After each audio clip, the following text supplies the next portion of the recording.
everyone, welcome to another episode of Aurora Airwaves. This is what we're now calling it in the garden. What is it in the garden series? Yeah, Peter, in the garden. Aurora Airwaves in the garden. In the garden. Typically, auroras are not seen when it's this bright on the first day of summer, but we are always embracing our inner light, always talking about creativity, and today I'm here with two incredible guests. You guys all know Amanda Bintz, my co-writer for another podcast of mine, The Midnight Hearth, longtime collaborator, and today we have someone special with us. Peter, how are you? I'm doing well. How are you? Pretty good. So, you, Amanda and Peter, you two have known each other for a little while. Mm-hmm. Yeah. What's going on? Well, we are affianced. Is that the right word for that? I've never heard it before, but I love it. Did you just make that up? No, I think it's a real word. Fianced? Affianced. Ooh, I think it's French. excellent. Yeah. Anyway. Hey. Yeah, we've been together for like 10 years. Is it? Almost 10 years. You guys got engaged in London. Yes. And well, I Oxford. didn't even realize it. Yes. Yes. True. You were like, well, the engagement went really well. And I'm like, what engagement? What are you talking about? Well, you liked the post, but then you did. But then you didn't realize that it was the engagement post. To be fair, I think I kept it a little bit. You definitely I kept hid it a it little in there. low key. I wanted it to be a surprise. I wanted it to surprise You're people. like, whoa. I wanted people to just kind of scroll through the pictures and then be like, "Wait, what?" You know. I Yeah. was definitely like that, but even though not seeing it. Yeah. I was just like, oh, they look happy. I like my people looking happy. That's great. That's fair. Tap. That's fair. Yeah. But that I've looked at that as like, and I've mentioned this to a lot of people of like how social media burnout has happened for me. Or it was worse then of like, I'm not even registering what's in the photos that I'm looking at.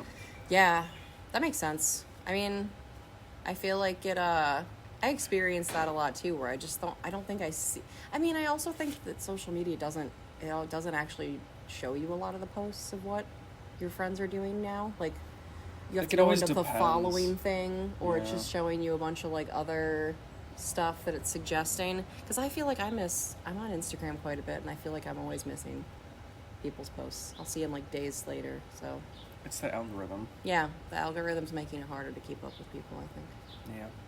But It's true.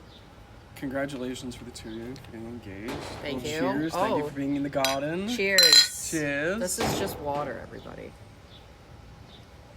This is just water. Yeah, Oh, it's too hot for anything else. In Yeah. all honesty. Pass out. probably.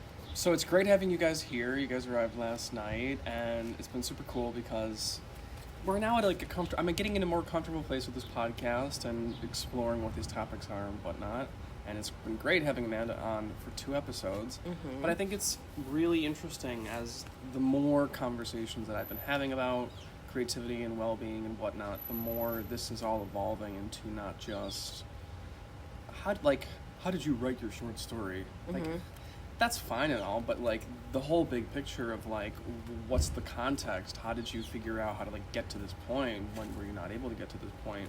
That stuff is so interesting.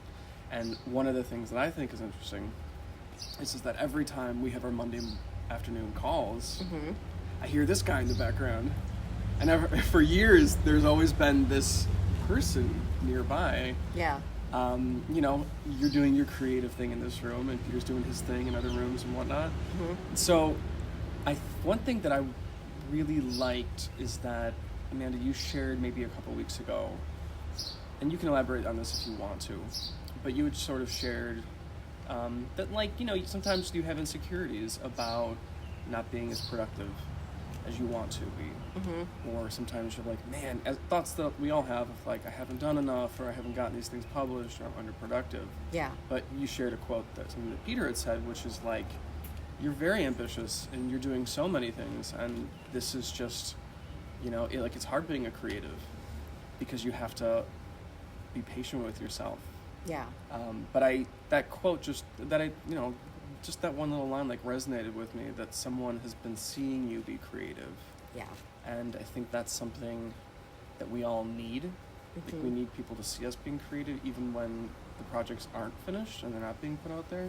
Yeah. Because people can see our energies, I think, even more than we can until we get attuned to them. Mm-hmm. But Peter, I thought like we could hear your perspective of like all these years of hearing like these phone calls and like seeing this project developing. Like, is it strange having this whole big story developing over time? Like, Yeah, I feel like I am constantly hearing snippets. And I think one time, I can't remember what exactly it was, but I heard a bunch of snippets and said something that then you were like, oh, maybe it is that way. And I was like, wait, that's not what you were talking about? I thought that's what the plan was. And I think it Yeah, you said contributed to something about something. the fire. He said like something about the fire. And I was like, that's not what we were saying, but that's a good idea. Like, I think it like, yeah, it sparked something. I can't remember. It was really good too. I think I texted you after and I was like, what if this? But I can't remember what it was now. Who knows I'm trying to think. how many Well- like iterations ago that was with Yeah. The Well, that's the story. thing. Too. Those Yeah. ideas that have been around for so long, they're like, those are the ones that change for some reason, rather than the ones that get added. But that's how that goes. Yeah. But I think it's must be interesting, like having. I don't know. I think it's interesting having two creatives in one shared space doing different things, but like seeing each other operate. Yeah, I think we've been really trying to tap into that more and more lately of just, with the idea of like the ADHD, like body doubling kind of thing, the idea of like just having somebody there who's also working helps you to be able to focus better. Yeah. Like, I definitely find that that's true. Like, Peter and I will...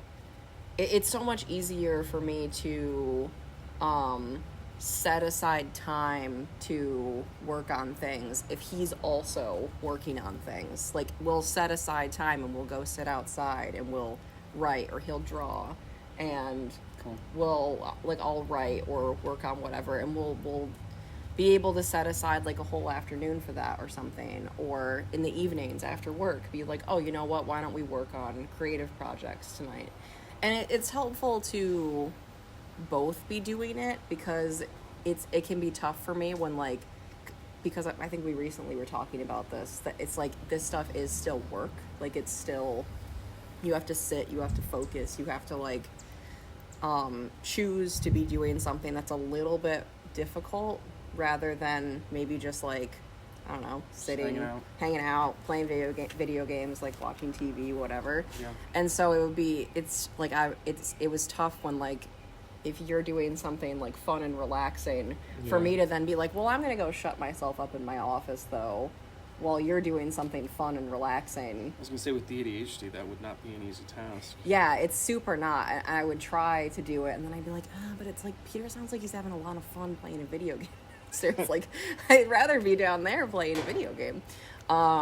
So it's been really helpful to sort of figure, like, we've gone to cafes together a couple times to work at the same time.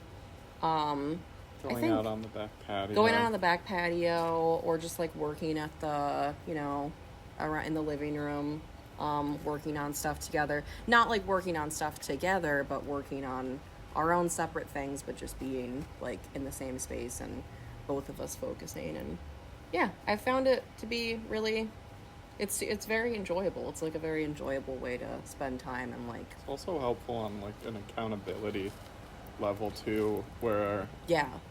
you're like on a Saturday, you'll be like, oh, I really want to do this thing, and then I'm like, oh, well, maybe I should be working on something then too. That's probably like a good idea and a good use of my time. So, And it's the same something for I you. wouldn't necessarily carve out if Yeah. it weren't for someone else. Yeah, if I see you working on something, I'll be like, oh, I should work on something. I should be working on something. If you're sitting there drawing, sketching ideas out or writing, it really makes me want to be doing. And I'm like, oh yeah, I should be doing that too. So yeah, I think it's good for accountability, and also kind of that sort of encouragement, I guess. I don't know if that's quite the right word, but I don't know, it just makes it seem a little bit more appealing when, I guess, yeah, when someone is in the same space as you and they're working on something, it can make you Also want just to work. sort of inspiring in the sense of Maybe that was the right word I was looking for. More like inspiring. Like to see somebody working on something and really focusing, it's inspiring to then be like, oh, that looks like fun. I should be doing that too. Well, they say like you're the 5 people that you're in contact with most, that you're seeing all their energies and stuff. Okay. So I yeah. think it makes sense that like in a lot of ways like that would be inspiring because you're seeing who you want to be. You're seeing favorable traits in somebody else to what they're doing, and then you see those parts of you that wants to become that. So I think like that's the allure of that. Yeah. yeah, for sure. And it's kind of funny because you started by saying, oh, you're doing something down there that seems fun and relaxing while I'm working. But then when we're working together, it's honestly very fun and relaxing. It is very fun and relaxing, but there is that, like, it feels like there's that, like, oh. What should we do? Lawnmower. Lawnmower. It's okay. The Okay. Barrels of the In the Michael Garden Garrett. series. It's the In the Garden series. Welcome to an unexplained mystery in the garden series. Today featuring mysterious noises from out front. There was a dog barking earlier, but Yeah. it's quieted down. Well, see, this is how we know these are natural, authentic conversations. Yeah, this is what would happen. Just don't fucking know. I mean, people could like come here. I don't know. Like That's true. we are This out is in the a wild. shared space. We are in the wild. See, we you can't are. control creativity. That's You true. just have to interact with what's You going can't on. control you can't the stop. auroras. You can't just stop. They're just going. You never Sometimes know. they're lawn mowing. That's how it I was goes. gonna say it's probably like not that big of a lawn, right? So You'd be surprised. can't take that long, right? Then the weed whacker comes out. Oh my god. Oh yeah, somebody's. Wow, you know it's a Thursday. I love it. It's a Thursday Getting ready for the afternoon. weekend. People are doing their. Wonder if other people took time off because of the holiday yesterday. Anyway, Decided to just take a long Perfect weekend. long waits for no man. Perfect. Yeah, that's true. Okay. Yeah. So, So anyway, what I was gonna say is Yeah. that it's oh shit, what was I gonna say? Oh no, it was great. Oh shit, I like that you guys are acknowledging something about creativity, that it's like when we're doing this thing, when we're doing it by ourselves, oftentimes we have that like feeling of missing out.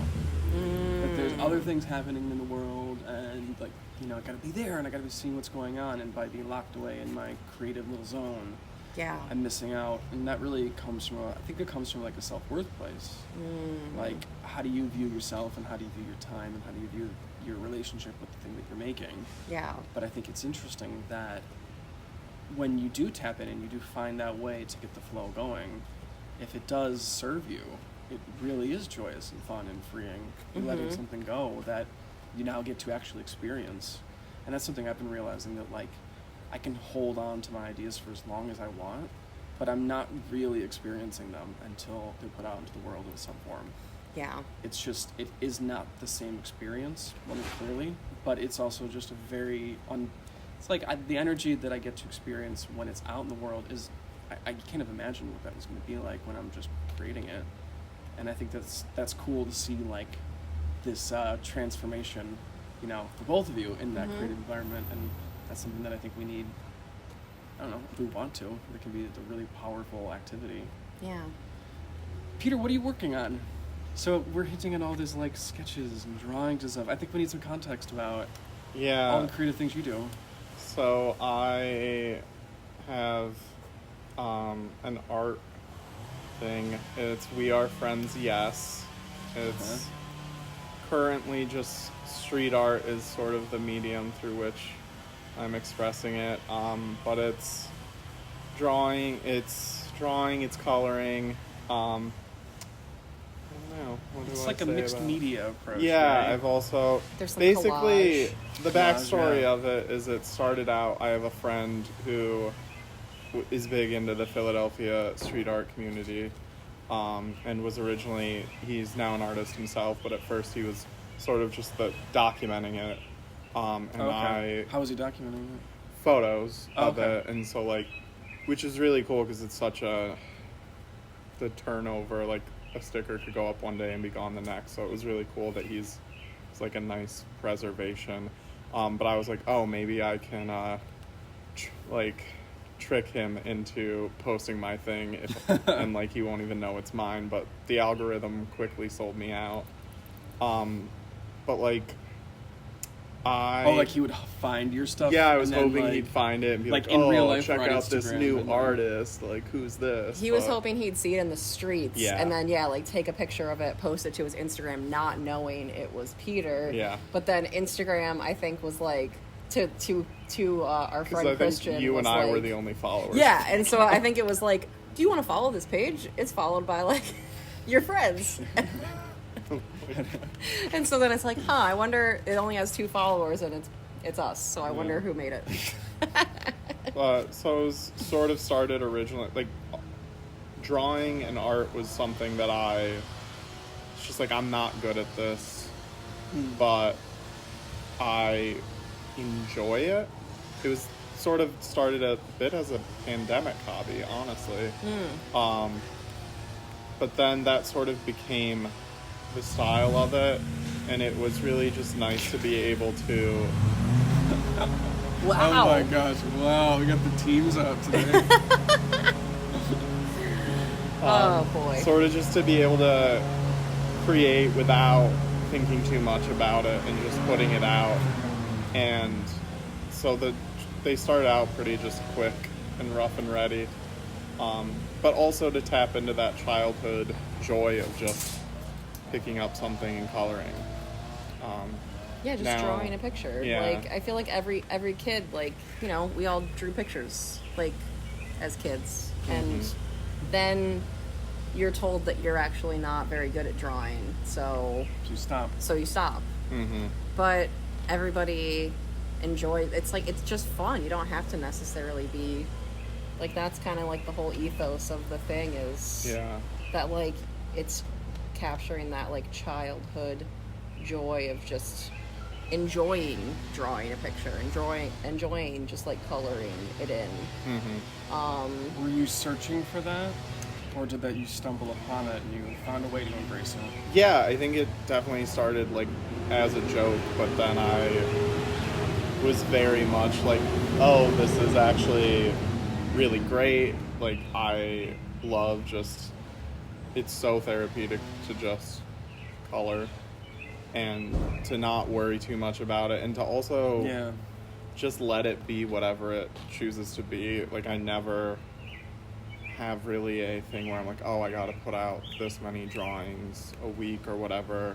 I'm just like, I don't know, if I feel inspired to do this, it's something I do, and it's really nice to be able to do that in between feeling frustrated with writing something that's like a Yeah. little more long term.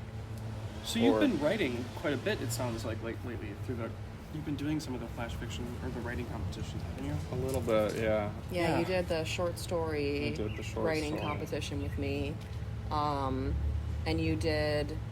you made it through the first round. Yes. And you wrote for the second round, but he ran into a thing that I ran into a lot Pretty too. classic rookie a pretty mistake. classic rookie mistake with the writing competitions is just Like like waiting until last minute to write it. no, just coming up with an idea that's too Too big.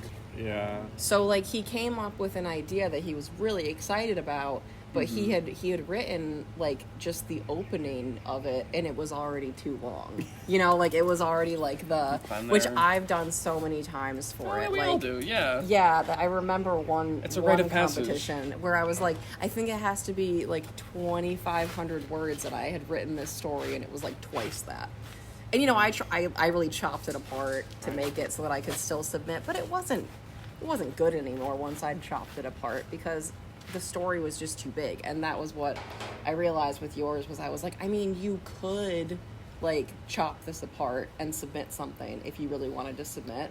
But if you don't, if what you care about is creating a story that you Feel proud of. feel proud of and like that you enjoyed writing, then just, you know, it doesn't have to be submit. Like the competition doesn't really mean that much to me anyway, unless I'm getting something out of it that I'm proud of as a story. I just think it's so silly, the competition. because it's like everybody has that understanding of like, oh, well, who's judging and whatever. At least I made it. Yeah. But then you look at like how they actually rank the stories, Yeah. and it's like sometimes it's like, yeah, this checks out. Other times it's like, what? Yeah. This Yeah. is how, so I think it's healthy to participate in that way, but then also to say, this is my story, and I'm gonna let it be what I want it to be. I remember a director in grad school was doing that he shot this amazing film, but we were only supposed to have them be like 5 minutes for the final to really make sure it was tight. Mm-hmm. And I think his was like 8 or 9 minutes long, and I was like, dude, like, what are you gonna do? Like, I think your film's really tight. And he's like, yeah, I'm gonna submit a version that's, you know, smaller and chop some things out, but I'm gonna be submitting the other version. So I think it's good to have another venue be a catalyst. Yeah. But I mean, look at it. Like, maybe you wouldn't have written that story or been inspired to. Yeah, for sure. That's Yeah. how I was happy to have the idea, and yeah, the thing that's funny about it now though is I have that story, and now without the pressure of the deadline, I'm now like obsessing over it too much, to the point where the thing that was nice about the competition is you have this time frame, and so you have 24, 36, however 48, many, whatever hour, yeah.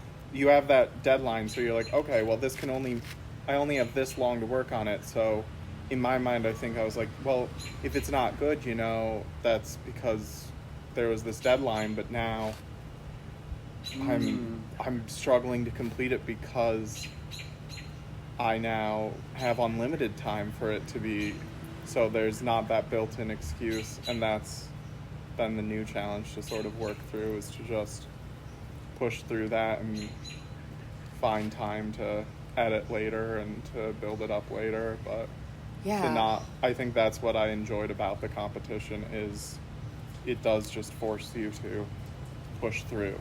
Yeah, because we were talking about this maybe like a couple weeks ago, and when you said this to me, I was like, yes, that's exactly I feel like that's the reason why I really why I think the competitions were so helpful for me, and like I think why they can be helpful really for any writer, is that it's that thing of like, well, you're like, well, this is only like 48 hours good. It only has to be like 40, like Sure. I did this in 48 hours. Sure. It's as good as it's going to be for 48 hours or 24 hours or whatever it is, a week.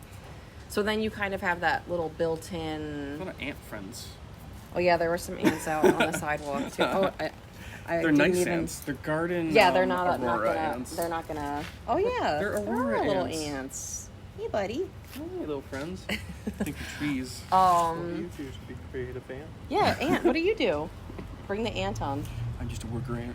Talk to me about your ant. No, you're not. Aw, the ant hill. Architecture. They're into architecture. Make a leaf sculpture.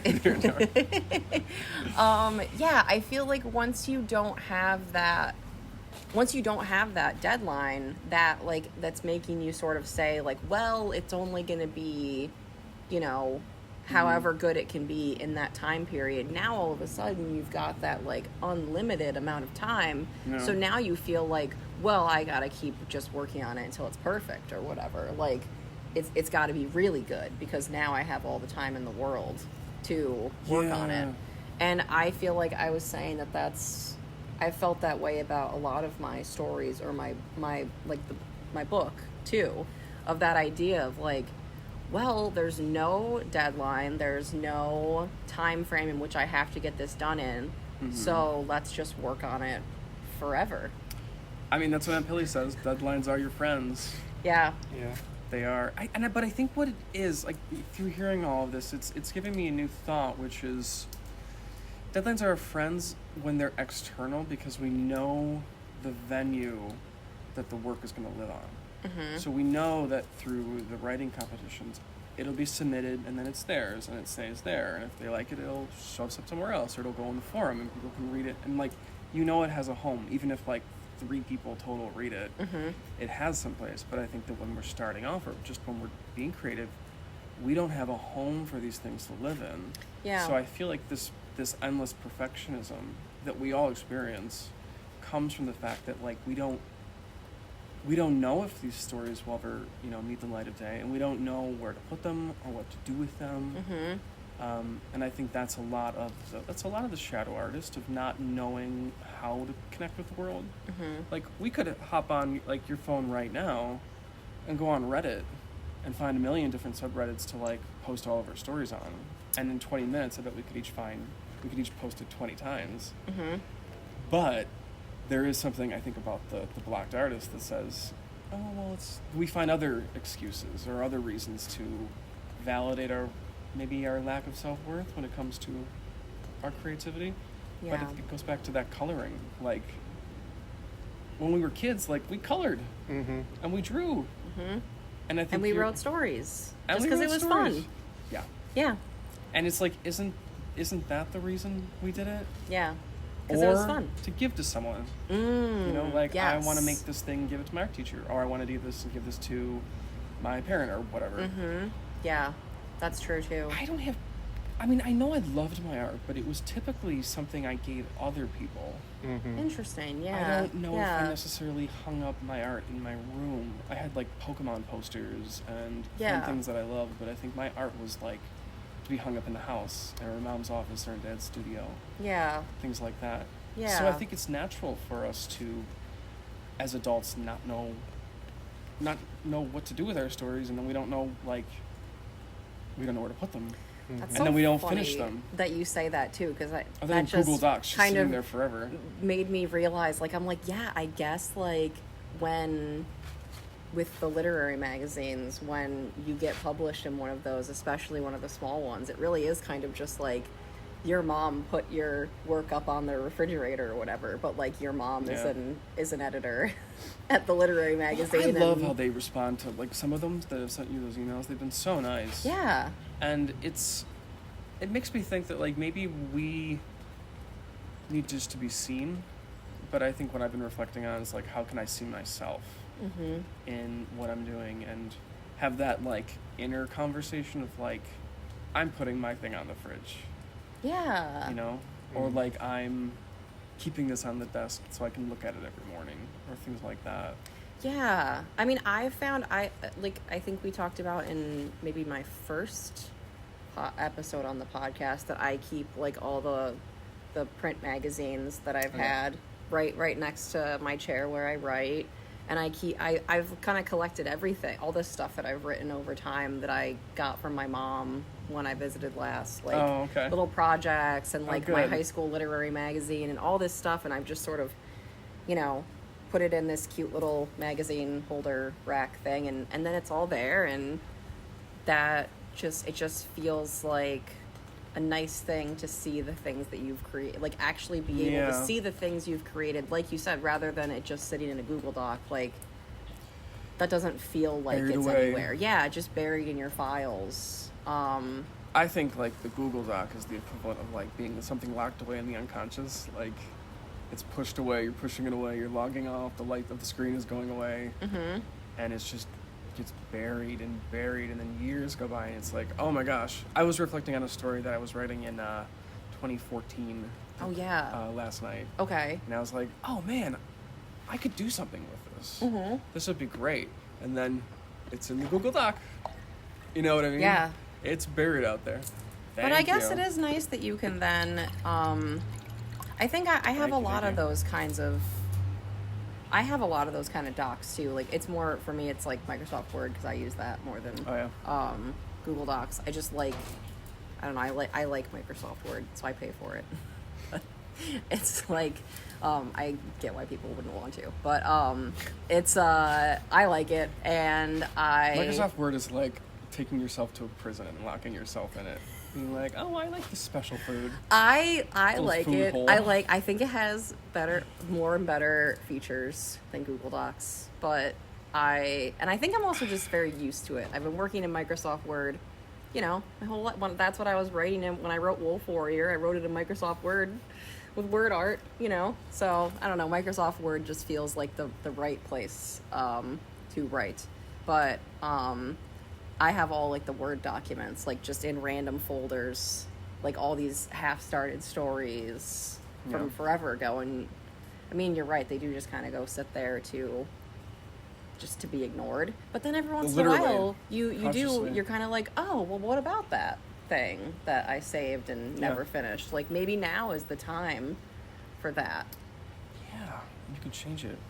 Yeah, I have a rotating stable of like 5 different half-started things in Google Docs that sometimes when I sit down to write, I'm like, okay, which one do I feel Which horse am I which one am I gonna chip going away with at today? this My time? stable. Yeah. Yeah. Well, so what are the gists of those stories? Are they short pieces? Are they films? I don't know what they are yet, honestly. Okay. It's Well, one of just- them is definitely. Well, one of them's definitely a store. Well, man, that's true. I guess. I don't know. I haven't gotten far enough to figure out what it is yet. It's hard. I think you and I were talking yesterday about seeing things so visually. Yeah.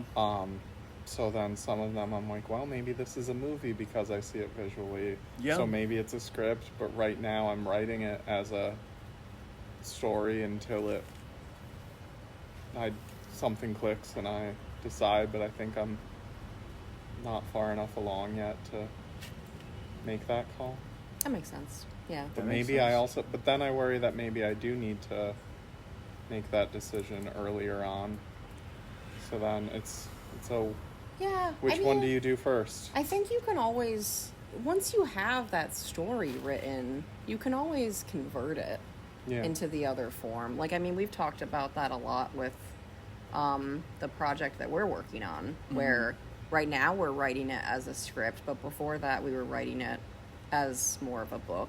And, you know, it might turn back into a book at some point. It might be, who knows what it might be, but I think as long as you're like, So what's that process look like for like you two? Like when you're Oh, it's Right, great. You like when you're agonize, creating and then you're s- distressed. And yeah, then you say, and then you "Amanda, buy a what final about this draft, thing?" and you're not sure if you're going to end up actually using it or not. And But not just with that project in general, like how do you know what medium the story that you have in your head is going to take? I don't think I don't ever really go for Well, yeah, you like film. one thing. Yeah, I'm always writing. Like I always know it's going to be a story. I would say for Do you me, always know it's going to be a short story versus a novel, or I think that I assume things are going to be short stories, but then sometimes I do feel like I'm working on things and I'm like, maybe this could turn into a novel. Like maybe this could be. I don't know. I mean, I have not written a whole novel yet, too. So I don't know. That can be tough to figure out. I feel like, yeah, for me, I think the thing I think about more is like, because I know it's going to be a written thing. I think more about what perspective is it going to be in. Oh yeah, What tense is you're it writing a gonna lot be in like in? second person. Yeah, I've written in some things in second person. I've been really doing a lot of first person. I've been enjoying first person a lot, like the immediacy of it. And I usually do present tense, but then sometimes the story might call for third person or something. So I think about that more. I don't really ever think about the possibility that it might be. so A then film. what about See, that's interesting because I never want to write in first person. Oh yeah. Oh, sometimes I do. Okay. I guess sometimes, but I think of like, if it's because when I was writing films all the time, I would never write something in first person for that. I would never have narration. I would never have anything like that. Yeah. It was always watching the scenes unfold, and I think that my writing reflected that a lot. Which, as we were talking about last night, like it becomes tricky when you're writing so cinematically, like I do, that it's often like, okay, but understanding what the medium is that you're tapping into does require a different angle. So how do you make that decision when you have a story idea? What form it's going to take? Is that a conscious decision, or is it? I feel like the past few years it's been a decision out of resources, whereas like the true love is film, and the truth, like that's just the way that it's always been. And I mean, I have loved stories and I have loved prose and poetry, but I think that when I started writing the short stories, because of the writing competitions, really. Mm-hmm.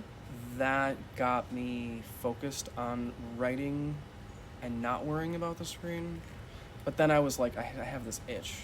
And then that's how the whole audio drama developed. Like, I really wasn't listening to any audio dramas at that point Mm-hmm. with the Spectre of a Year when the others were coming out.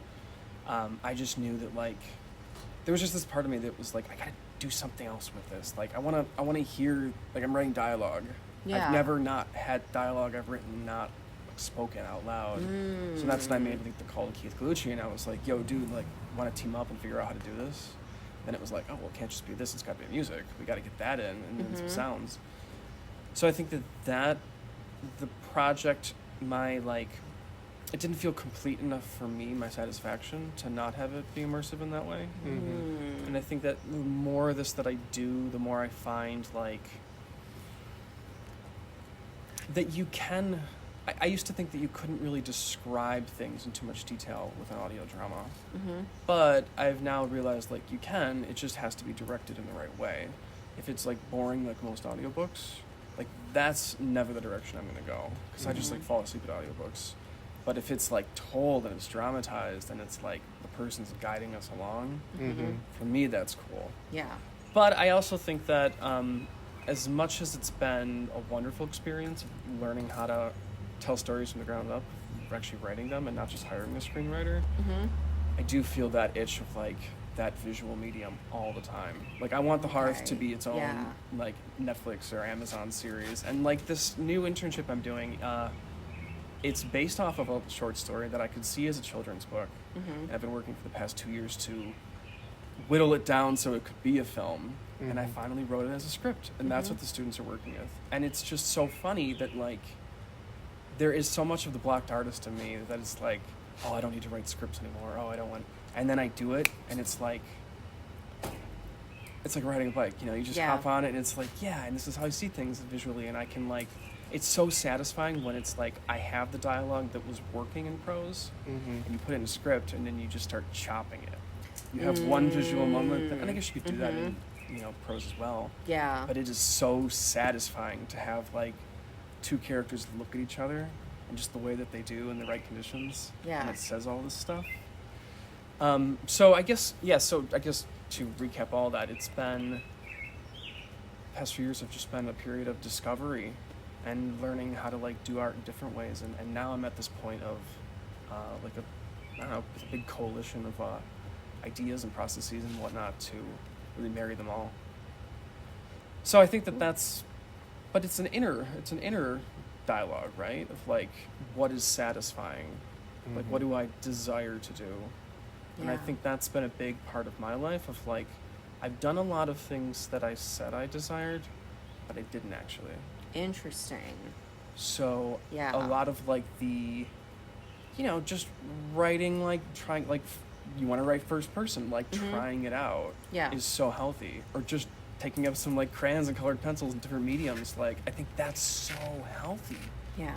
Like, we should all be, I don't know, like, we should take, like, a pottery class. We should, like... I would love to take a paint- pottery paint class. this We've house. literally been talking about that. Yeah. So many like of a them cooking are class. like, Like, just do things you've never done, and then it's going to be like, oh, I like this, but then it reinforces, like, oh, this thing that I was trying to like. I was trying to like it. That's okay. Yeah. You know, maybe you were writing about pottery. Yeah. It's like, maybe I need to go be a Oi. I would love to take a pottery class. Yeah. I like, I'm trying to incorporate that kind of stuff more. Like I think I've drawn some pieces for We Are Friends Yes too. And that was the first time. Yeah, there's a couple that are what's the word? Three right There's now three that are like drawn sneaky. by They're you. actually me. But Yes. You'll never know. yeah, it's not out there. But it was really fun. I hadn't drawn in a really long time. I used to love to draw. I drew all the time when I was a kid, and up until like draw some teen years. wolves. I did draw. I used to draw. Yeah, I would draw. Well, I love drawing dolphins. I had a really great system for drawing Cool. dolphins. But Very yeah, smart. I like to draw a lot, and doing that was something where just being able to like really do something with your hands and then just see it it's just you see it come to life right Yeah. in front of you, rather than like writing a story. It feels different than the satisfaction you get from writing a story and have it being finished, because I feel like a story, when I write a story, it doesn't really feel like super finished until somebody else reads it. Until I get to share it with somebody, which I mean, I guess is kind of the same for art. I mean, obviously you like showing me your art when you're done with it, but I think it's nice to be able to just see it in front of you and be like, oh wow, it's done, I did that, and there it is, like, wow.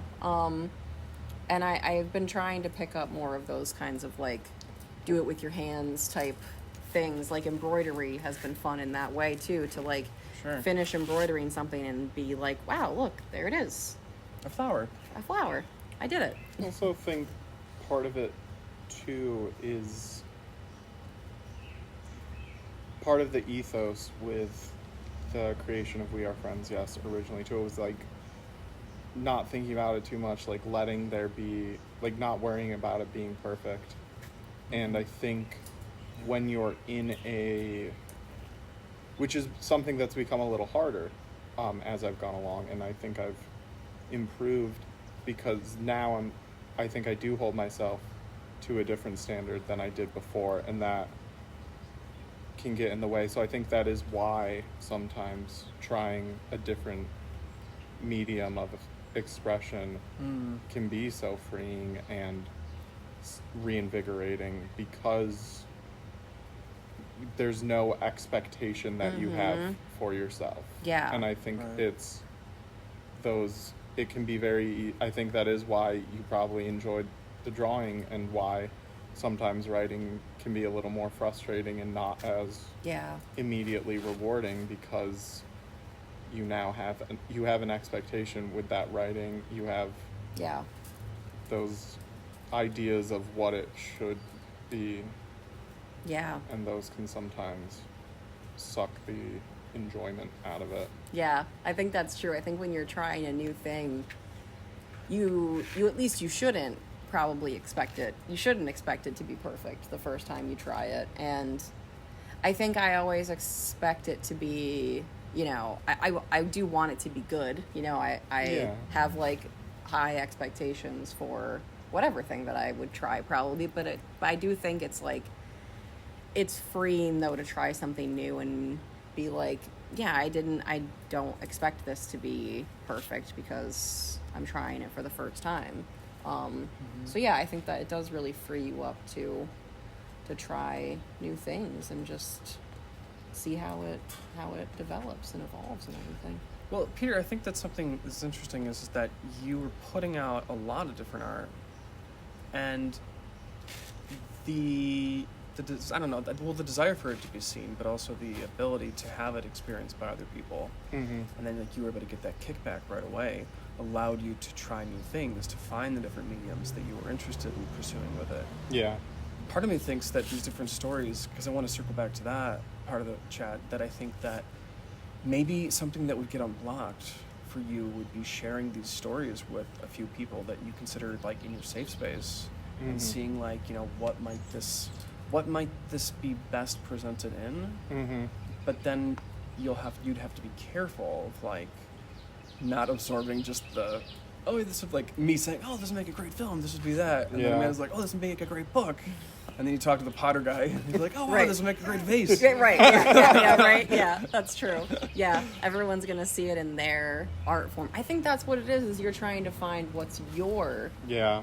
favorite form of expression. Well, I've seen you with your the photos with like when you went to the solar eclipse with the Super 8 camera.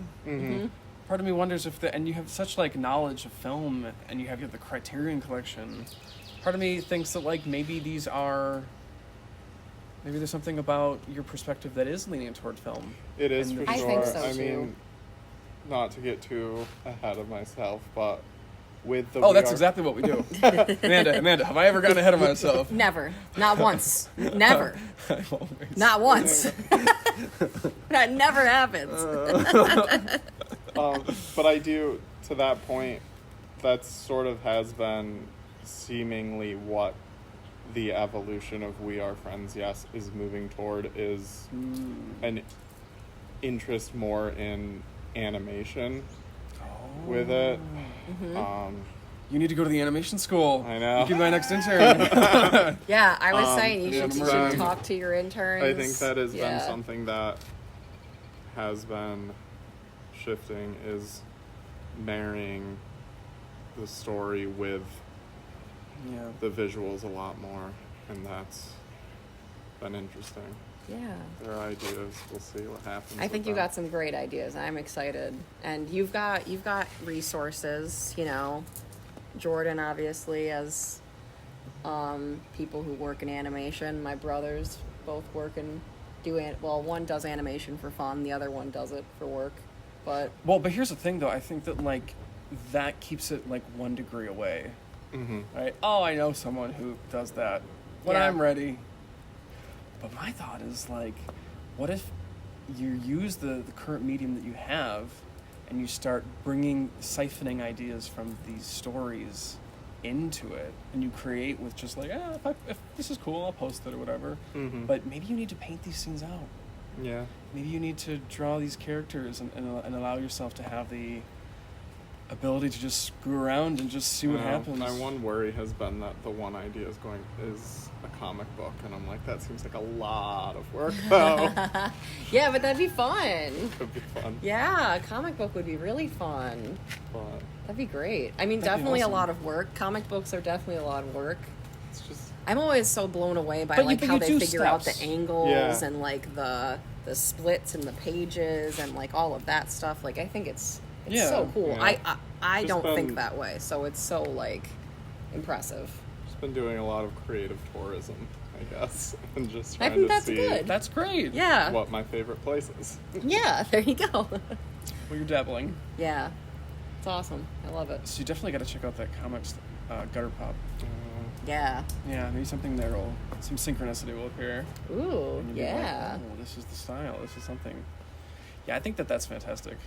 I mean, it makes me think of like, whenever I like hold on to a story, and we talked about this, that like, Brandon Sanderson, the author, he's a sci-fi author, he's talked about with his writing classes that like the inexperienced young artist says like, oh, I have an idea and I'm going to hold on to this idea until it's perfect, and that idea is going to make it big for me. It's like, no, it's having 1,000 ideas and you stitch them together, and it's your voice and your way of connecting these, like, you know, having the muscles issue and connecting it all that makes it powerful.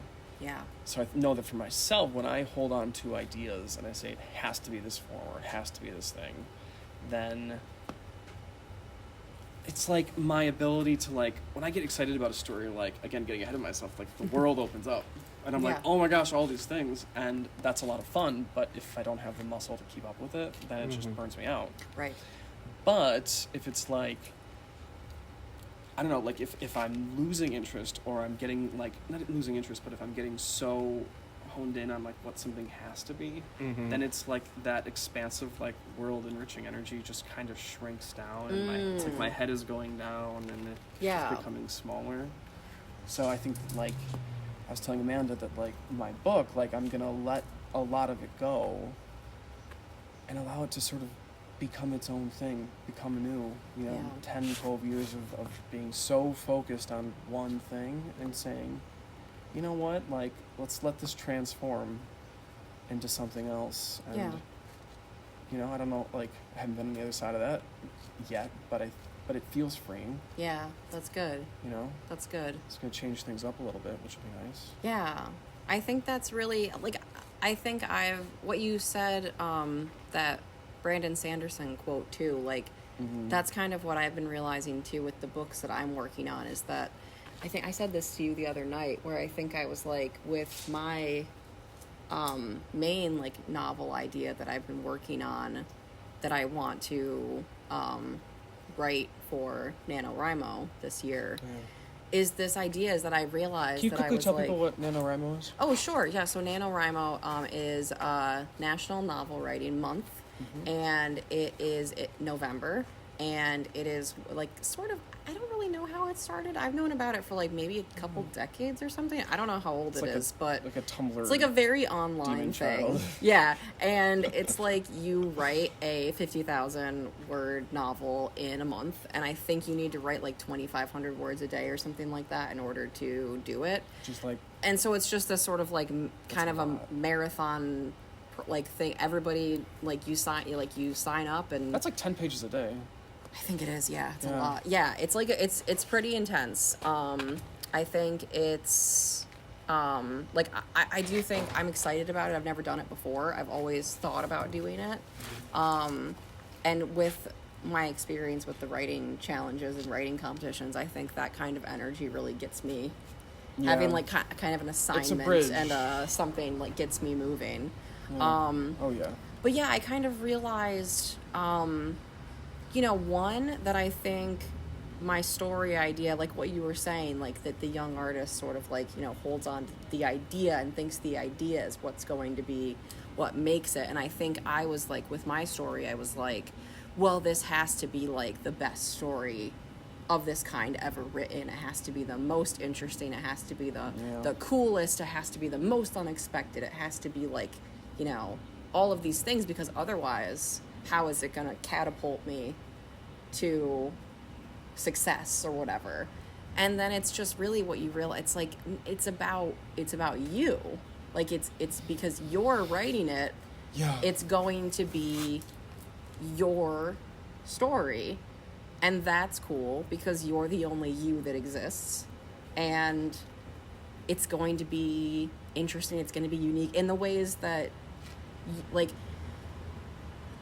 maybe it seems obvious to you, maybe it seems not interesting enough to you or something, but that's because you know yourself and your ideas out really of a well. respect. Well, it also sort of comes out of a respect that you have for the craft and like a knowledge of that craft. And I think while that's great because that's how we learn and come up with new things and soak up that information, it can also be a little debilitating sometimes because you're like, oh, well, I love like this thing and I want it to be great and I want it to be a positive. Yeah. Like I want it to be as great as like all of my favorite books I read when I was a kid. I want it to be like great in all those ways, in that it's just something that people will really like connect to and relate to, and they will like the books that I read when I was a kid that just like really excited my imagination and made me want to like live in those worlds and wanted to, just read them over and over again. Like that's the kind of thing that I want to create. And I think it's realizing that like it's not, I mean, obviously I'm still like working through this as I'm working on the book, but kind of realizing like it's not that the idea has to be, and the plot and whatever has to be like the most like original. I mean, because I think reading about the hero's journey was a really good with Joseph Campbell's. It's a humbling experience. Because you realize you're like, oh yeah, we love hearing the same story over and over and over and over and over again. Actually, that's what we've been doing for the entirety of like storytelling history, is basically the same story over and over and over again. Because they're specific to everybody's culture. Everybody's going to tell it differently though. Like everyone's it's going to be slightly different based on the culture, based on the time period, based on you who's writing it. Like that's what I think really makes it special. And so I've been trying to tap more into that of like, write what you want to write, and that's going to make it special because it's you. You're bringing your own. You're bringing your own vibe to influences. it, and that's what I'd tell to anybody. I'm like, do what you want to do, because like your vibe is the thing that like if people like you, then they're probably gonna be interested in what in like what you're creating specifically. It's going to be interesting as long as you remain true to yourself and what you want to create. Well, I feel like that's hard. It is really hard. It's a process, right? It's really hard. I think it's Finding taken me a yourself long interesting. time to like, and I'm Finding still value working in on yourself. It is finding value in yourself. Yeah, I think it goes Like, you back don't to have what to you were be saying anything about else. the self-worth. It's like Yeah. the things that you think are interesting and cool and like, I mean, maybe obviously, okay, yeah, not everybody's going to find it interesting or cool. Not everybody finds the things that I like interesting or cool, But that's not the I point. like them. Yeah. And that's the kind of thing that, like, there's people out there who are going to think it's interesting and cool. Well, that's definitely the censor of saying that no one's going to find me interesting. No one's going to find anything that I like interesting, or that no one's going to connect to it. Yeah. And it's like, we know deep down, like, there's knowing that that's not true. Yeah. But the brain gets in the way so much and just feeds us, and pumps us these lies of, if I go off the course that I'm on, off the path, Yeah. everything's going to derail. I'm Yeah. never going to get back up. But it's like, it's not always the case. Yeah. It's true. Yeah. It is really hard though. It is. I think it's like because it's just trusting yourself and trusting your instincts and trusting that, like, the first person sort of thing that I've been talking about, like a story that I've been thinking about for a long time. I've realized that I'm like, yeah, I think this has to be written in first person. And actually, I think working on The Hearth really has helped Yeah, that's open been a that good up for me. challenge. Like, writing from Talia's perspective in the first person Yeah. has made me realize, like, how much you can really do with first person. But in a script too is very. I think it's the first time I've done it. Yeah, I mean, it's definitely in exercises I have, but in a like a legit project, like it's interesting. It is interesting, and I don't know how it's gonna how the form is gonna change as we continue to work on it, but it really kind of unlocked something for me where I was like, this is cool, just hearing this, Yeah. this woman's voice speaking all of these thoughts and feelings. And But I think that's the blocked artist for with both of us for so long. Yeah. We were going back and forth. We were writing in the different mediums, and we were like to go back to that part of the conversation. Of Yes. just like, where do you go?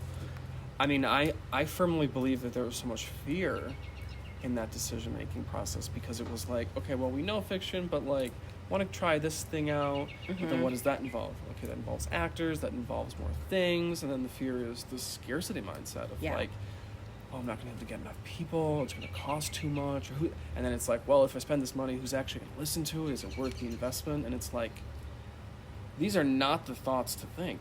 not right. Yeah, This that's is not the thing answering to the think call. about right now. Right now, and that's talked about in the artist's way too, where it's just like, just create it and see what. I mean, I think Synchronicities can only unfold when you're excited about something and you're focused in the immediate moment. Yeah.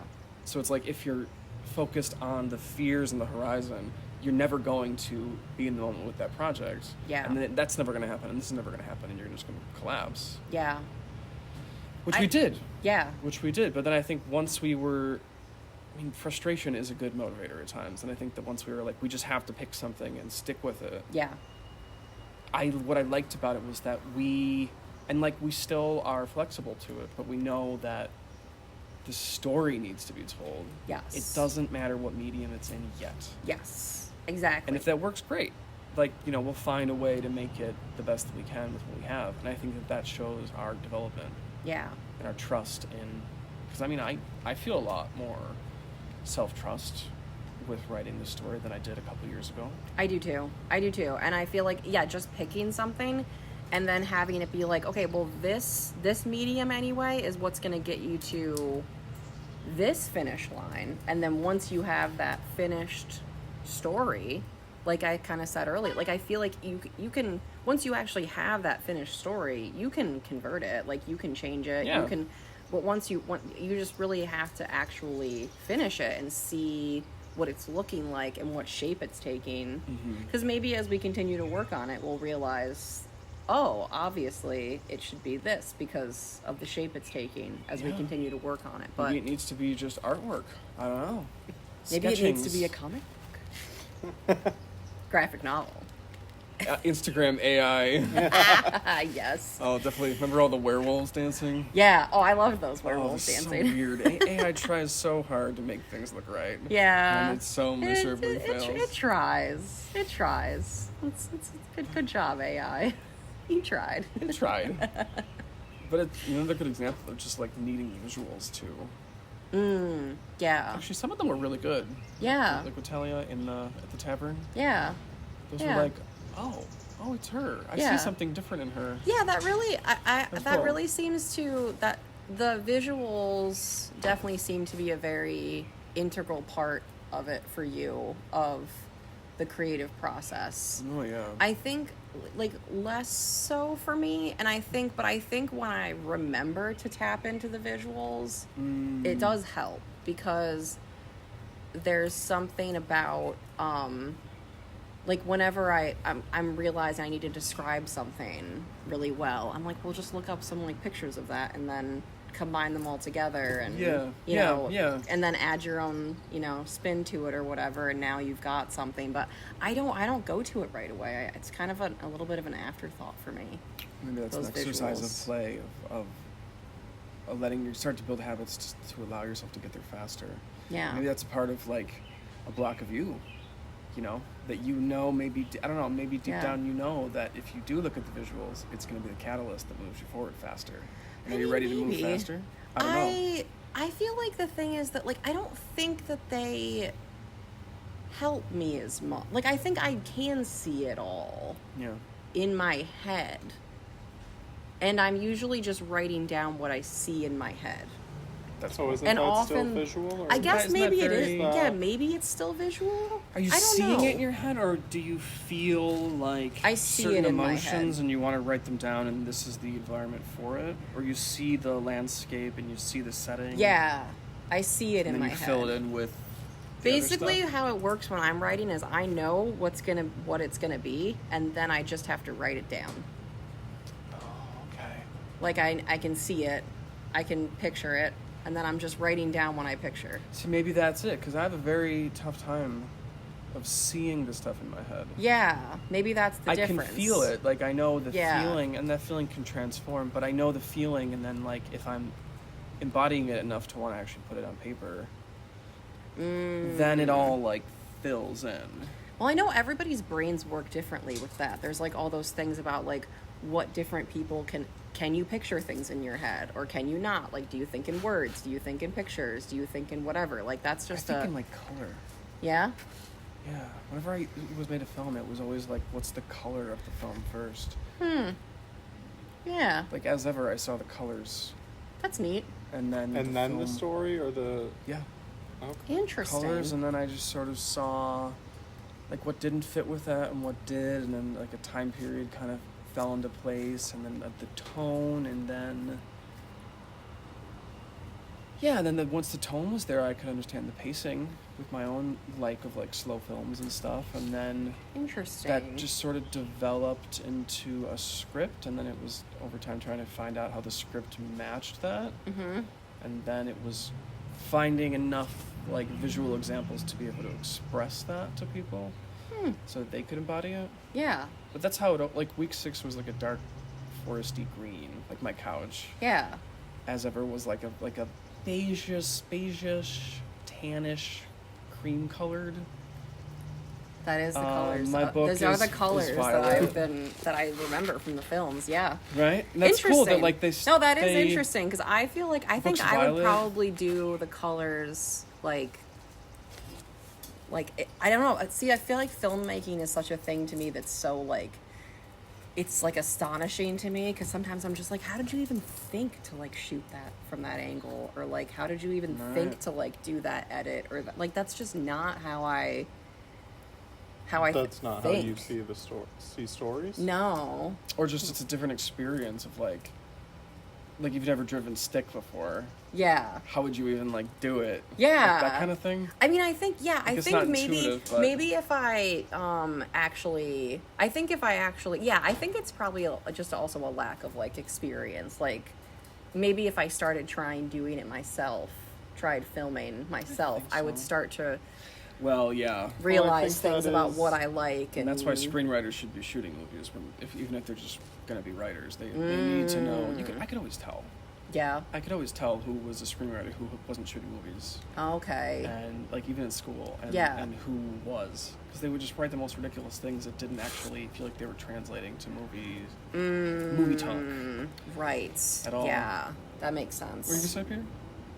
I just was thinking about just how, I mean, I think it goes back to playing in different mediums does help inform the like, I think of some of the more like visual directors like Terrence Malick and David Lynch, like, are both painters, for instance.